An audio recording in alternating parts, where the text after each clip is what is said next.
exercise operational control. I believe it's 1969, and 1969 requires the listing of certain management personnel, and then 1971 lists some of the qualification requirements for those individuals. So again, the key phrase is exercise of authority. It should be the operator, the certificate holder who's exercising authority. That can be done through the management personnel required in 1969.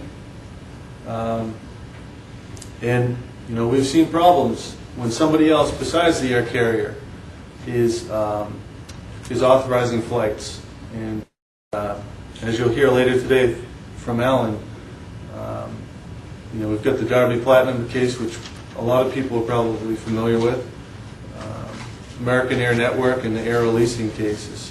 Those are all cases where we've seen problems with operational control. So when we're talking about operational control, we're answering a couple of questions here. We're answering who is operating the flight, who is overseeing the flight, who has go and no-go authority, who ultimately is accountable for the safe operation of the flight. We're also talking about what set of safety rules and practices are being followed by the operator. Is it a Part 91? Is it a Part 135 flight?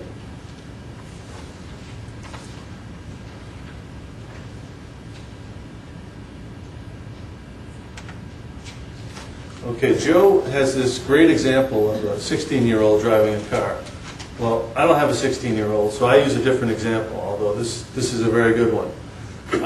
My example is, in a similar case, is when we as members of the public go to get medical services from a doctor. On that doctor and that doctor's license by the state to ensure that we are going to get safe medical services. And we are relying on the state to have checked and to make sure that that doctor went to medical school, that he did the internship, the residency, that he passed the boards, that he's taking continuing medical requirements, continuing education requirements. We are relying on the state to license that individual. And everybody knows when you go into the doctor's office that ultimately it's going to be the doctor that is responsible, that is accountable for those services. They may have other people working in their office, but when it comes down to it, it's the doctor who's responsible. He can't shift that responsibility to some other entity. And so I think it's similar here to the operational control context because, again, the FAA goes in and makes sure that an organization is fit under Part 119 to operate under Part 135. And that 119 certificate holder cannot shift that responsibility or that accountability to some other entity. They are responsible for providing safe professional services, much like a doctor is.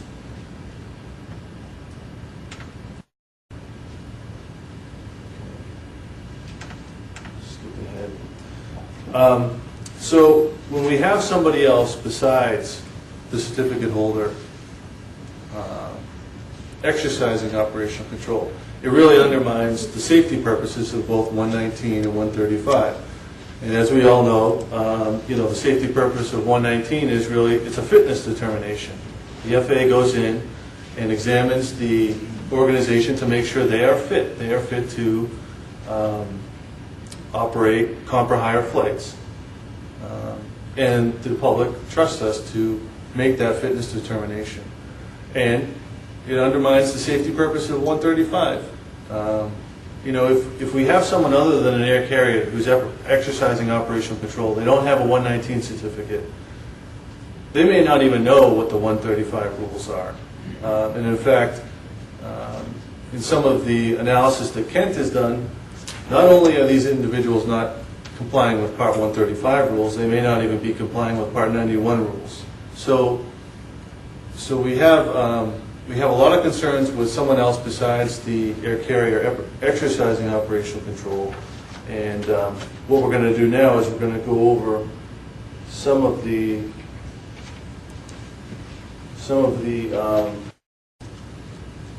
factors in assessing operational control.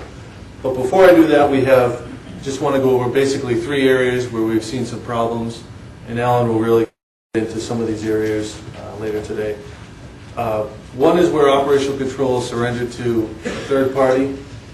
We've seen where, and a lot of people are probably familiar with some of these, but where the certificate, the 119 certificate, is wholly franchised out to some other entity. The certificate holder simply gets a monthly fee, and that is all they do. They don't do anything else. Some other entity is, and the certificate holder is getting, a certain amount of money every month.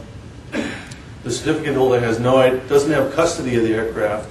The certificate holder has no idea who the pilots are. They have no relationship with the pilots, and they have no knowledge of pending flights. The owner or some other entity is really running the show. We've also seen concerns where there's been loss of operational control within an air carrier. And Alan has some pretty good cases about this, but we have unauthorized people who are not listed, who are not management personnel, who are exercising operational control on behalf of the air carrier, who do not have the experience and knowledge to exercise operational control, are doing so. They're releasing flights. They're permitting flights to be reconfigured when they have no authority to do so.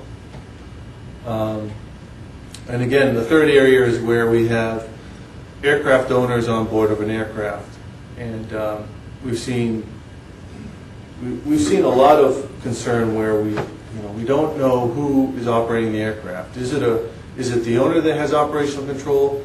Is it the certificate holder? Is the aircraft being operated under Part 91 or Part 135? And one of the key questions in this area to ask is, if the owner thinks they have operational control, and an inspector or someone asks the owner, okay, you have operational control. Yes. Why do you think so? Well, I'm telling the pilots to go from point A to point B. Okay. Are you accountable for the safe operation of this flight? And many times the owner says, no. That's what I hired the operator for. The operator is accountable for the safe operation of this flight. If that's the answer, then it's a Part 135 flight. Because we've seen in past examples where the aircraft owner and the certificate holder are pointing at each other. That party has operational control, the other party has operational control, it's not clear. So we want to make sure before a flight takes off, we know who has operational control and under what rules the flight is being operated under. Okay.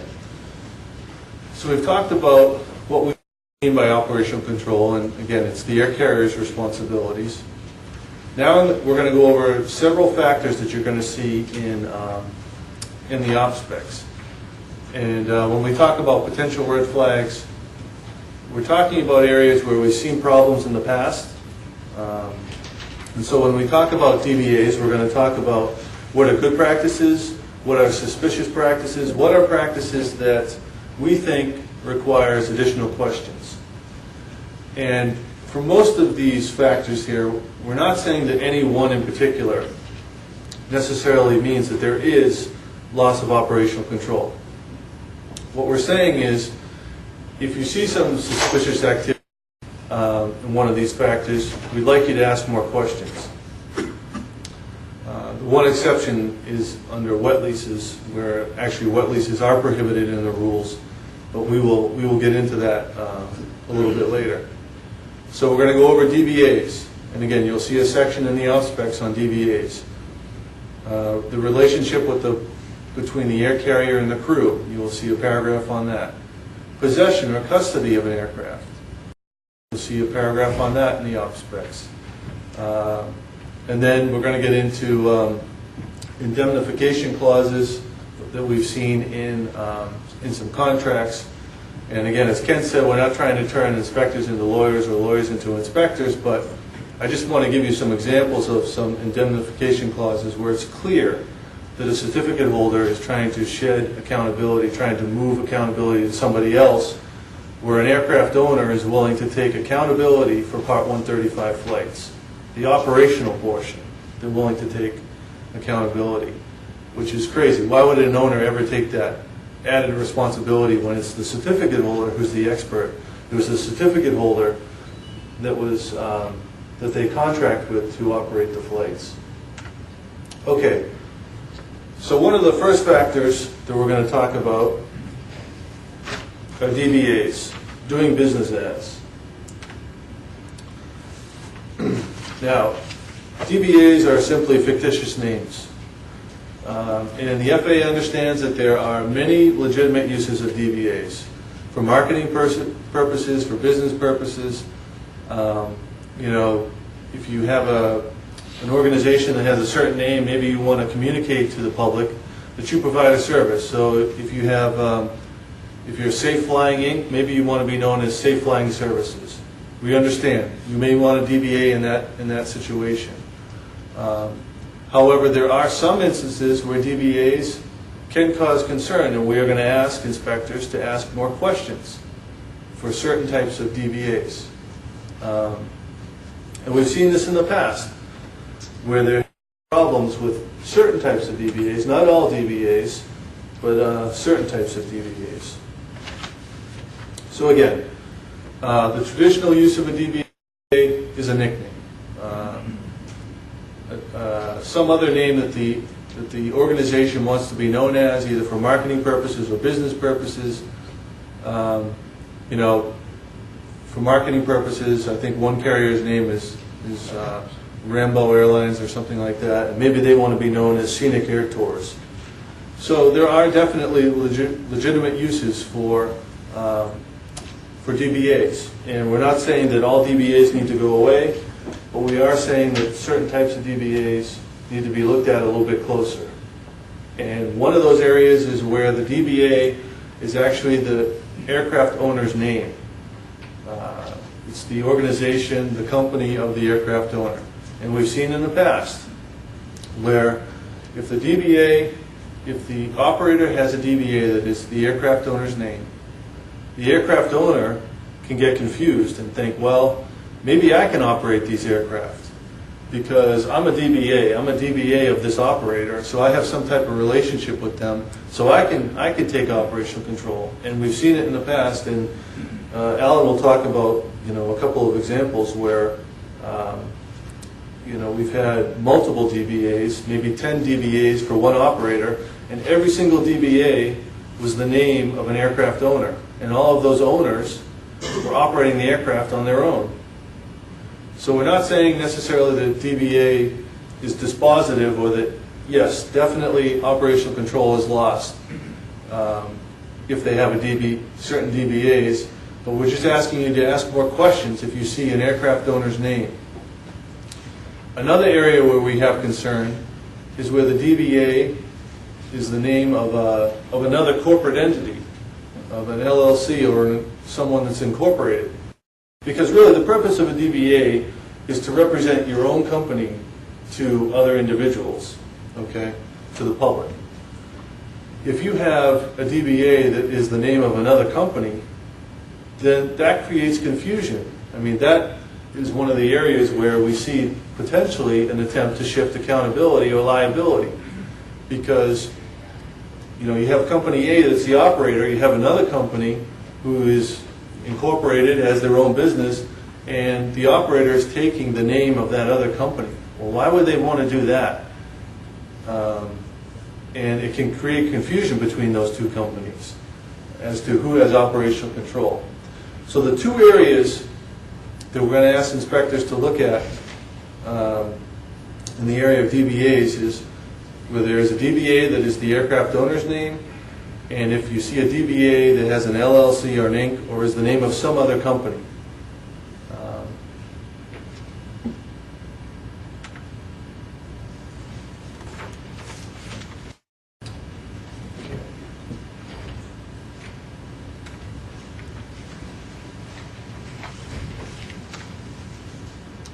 Just gonna bear with me for a second here.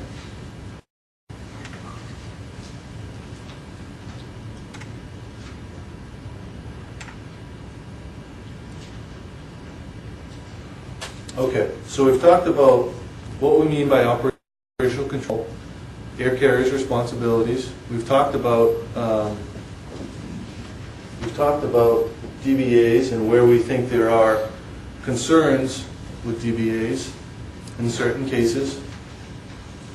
Another factor that we're going to ask inspectors to look at, and you will see in the op specs, is the relationship between an employee, between a pilot and an air carrier. And why is the FAA concerned with that relationship? Well, again, we've seen in past cases where the air carrier has no idea who the pilots are. The pilots have no idea under what rules this flight is being operated, whether it's being operated under Part 91 or 135.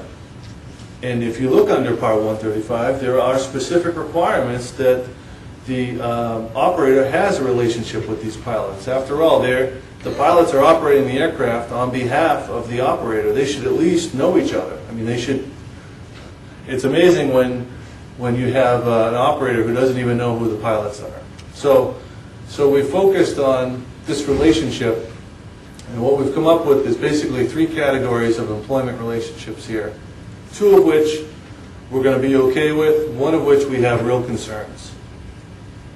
The first relationship obviously is where the pilot is a direct employee of the operator. There it is clear that the operator has a relationship with the pilots, they have leverage over the pilots, you know, the pilots are being paid by the operator. So it is clear there is a direct employee relationship there, and that the pilots are going to follow what the air carrier says, because they are the employees of that air carrier. A second category is where the pilots are the agent of the air carrier. And what we mean by agent is the air carrier, it is clear that the air carrier is responsible, is accountable for the acts or omissions of those pilots. And although the pilot may not be a W-2 employee of the air carrier, it is clear that the pilot knows and the air carrier knows that whatever actions the pilot takes, the air carrier is going to be responsible for those actions. So you will see in the new off spec, at a minimum, we are going to that the pilots be the agents of the air carrier. The third area that we have concern, the third relationship that we're talking about is independent contractors. So why, and we have a problem with this type of relationship. So why do we have a problem with that? Why is that a safety concern? Well, it's a safety concern because of the nature of independent. Again, if it's an independent contractor, it's someone who doesn't answer to anybody else. If it's independent, it looks like maybe that the air carrier is trying to shift accountability or liability to that independent contractor, to that pilot, that the pilot will be responsible for the safe operation of the flight in the larger operational control area. So we have concerns when we see independent contractors, because the flight crew, if it's a Part 135 flight conducted by an air carrier, the flight crew will always be accountable to the air carrier. They cannot be independent for Part 135 flights. Accountability cannot be delegated away to an individual pilot from the air carrier. And we've seen examples of other examples of independent contractors. You know, in other areas outside of the pilot relationship, we do allow independent contractors for repair stations. And even in those cases where we allow independent contractors for repair stations, we still hold both the independent contractor and the air carrier responsible. And I think Alan is briefly going to talk about an Alaska Airlines case later today, where that situation happened. Even though the aircraft goes out to the 145 repair station, it is still the air carrier's responsibility to operate an airworthy aircraft. So both entities will be held responsible. A second example is where, prior to 9/11, where the airlines were charged with security screening. And there again, we allowed the airlines to go out and contract with other companies to conduct the screening. And periodically the FAA would try and sneak through prohibited items, and sometimes, you know, the airlines would say, well, okay, we missed, or, you know, those items were missed, but it was the independent contractor that was screening those items. It wasn't the airline. We hired the independent contractor to do that screening. Well, we have enforcement actions against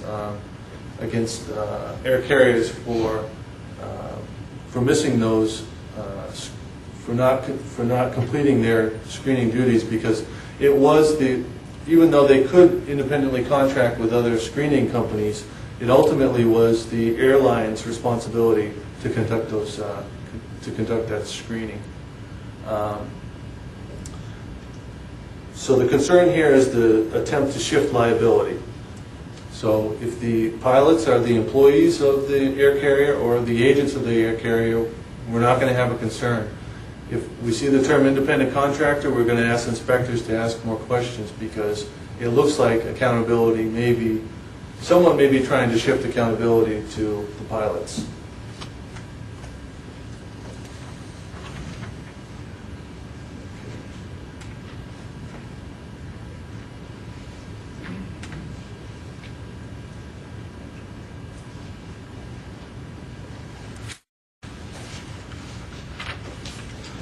Okay, and related to the relationship between the pilots and the air carriers, who pays the pilots?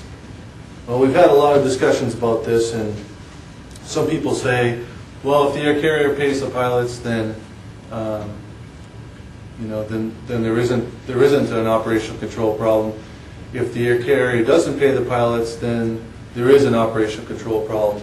Again, this is just one factor when we talk about the employment relationship with an air carrier. If the air carrier is paying the pilots, then yes, there is certain leverage from the air carrier to the pilots. The air carrier has certain control over the pilots. If the pilots are not paid by the air carrier, then that is a factor. That is something that we may take a closer look at. So who pays the pilots is a factor. It's not always dispositive as whether there are operational control problems or not. Okay, so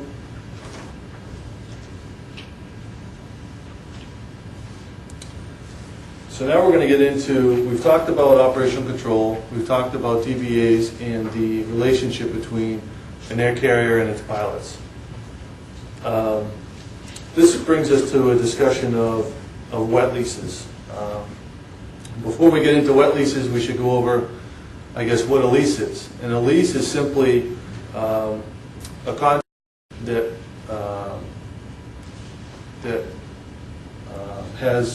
transfers possession of, in this case, an aircraft for a specified period of time. That's what a lease is. And during that period of time, the lessee has a superior possessory interest of that aircraft. So in other words, if an owner leases an aircraft to somebody else, and it is truly a lease, the operator has possession of that aircraft, and the owner cannot just come in and take that aircraft whenever they want. If it is truly a lease, it is the operator has possession of that aircraft. Now, it is the operator's option to give the aircraft back to the owner in that case, but ultimately, if it is a true lease, a lease creates a superior possessory interest on the part of the operator. So that's a lease. A dry lease is when we just have an aircraft going from an owner to an operator. Okay. Now, a wet lease is where we have an aircraft, but in addition to the aircraft, you have at least one crew member going from the owner to the operator. And the key term here is provide. And we've seen many different examples of how different owners provide pilots to an operator. And here are some examples. Where the lessor or owner is obligated to provide a crew, that's a wet lease. If they're providing the aircraft and they're obligated to provide a crew. If the carrier is obligated to use the lessor or owner's crew on the carrier's Part 135 flights carrying third parties. Again, if the carrier is required to use owner's pilots, then the owner is providing an aircraft and pilots. The lessor or owner can veto who the carrier can use as a pilot on leased aircraft, to the point that the only pilots the air carrier can use are the pilots specified by the lessor or owner. And we've seen this in the past in the Air Crane case where, okay, the owner had a couple of pilots that they offered to the operator. The operator had their own pilots. However, the owner had a veto provision, and the owner was vetoing every other pilot except for their two pilots.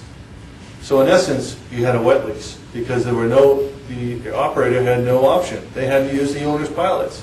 So if we have a veto provision and the owner is vetoing every pilot except for their own pilots, that's a wet lease because they're providing an aircraft and pilots. An example of a wet lease is where the lessor or owner must pay a financial penalty if the air carrier conducts a Part 135 flight with the owner's aircraft, but the owner's pilots or employees fail to show up for the flight. Now, why is a financial penalty a wet lease? Well, because the assumption here is that the operator is going to use the owner's pilots. If the owner's pilots don't show up, the owner has to pay a penalty. So in essence, the owner is providing the crew and the aircraft. And if they don't provide the crew, they have to pay a penalty. So these are all examples of wet leases here.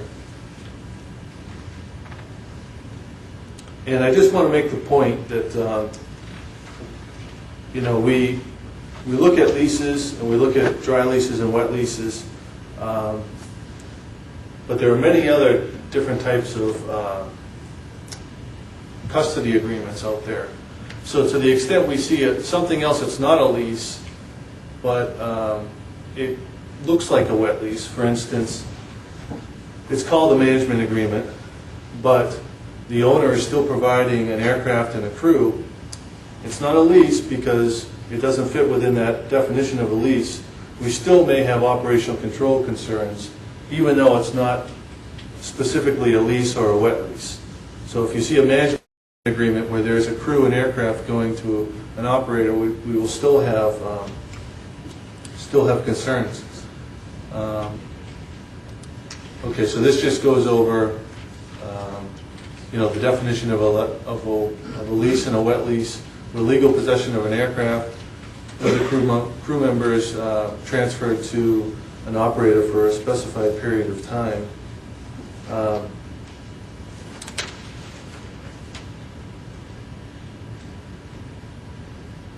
And while we're talking about leases and wet leases, I just want to point out this exclusive use aircraft section in Part 135.25, which requires a certificate holder to have the exclusive possession and control of at least one aircraft, of one aircraft for at least 6 consecutive months. So that means that the operator cannot lease out that aircraft to other individuals. They have to have exclusive possession and exclusive control of that aircraft. Now, every other aircraft that they have, they can lease it out. They can, they can return it to the owner. They can do whatever. So, if the aircraft, if the operator owns an aircraft and they don't lease it out, that would qualify as an exclusive use aircraft. That would meet this provision. But we just wanted to point this out because there's been some confusion on this provision. Okay, back to the discussion of wet leases. So we have legal wet leases that are allowed. And one case is from a U.S. carrier to another U.S. carrier. And why is that okay? Well, because we're dealing with two certificated entities here. And 99.9% of the time, we're going to find that the individual who provides the aircraft and the pilot has operational control. So when we're dealing with two U.S. carriers here, it's just a notification requirement. AFS will determine who has operational control, and like I said, 99.9% of the time, they're going to determine that the U.S. carrier that's providing the crew and the aircraft have operational control. So that's one legal wet lease. Another legal wet lease is from a U.S. carrier to a foreign carrier. And why is that legal? Well, that's legal because AFS will determine that the U.S. carrier has operational control. Why do they find they have operational control? Because the U.S. carrier is providing the aircraft and the crew. 99.9% of the time, the organization that provides the aircraft and the crew will be found to have operational control. And that goes back to the relationship between the pilots and the air carrier. Because we focused on that relationship, and when you have an aircraft and a crew going to an operator, we want to make it clear that it's the operator that should control the pilots. It's not some other entity. It's not an aircraft owner or somebody else who's not certificated. So we have two types of illegal wet leases. Here, from a foreign carrier or any foreign person to a U.S. carrier. So why is that illegal? Well, because, again, when we look at wet leases, whoever is providing the crew and the aircraft generally has operational control. So in this case, the foreign carrier would have operational control. So we prohibit that. It would not be the U.S. carrier that would have operational control. And most importantly for this discussion, the last type of illegal wet lease is where you have a wet lease from any person not authorized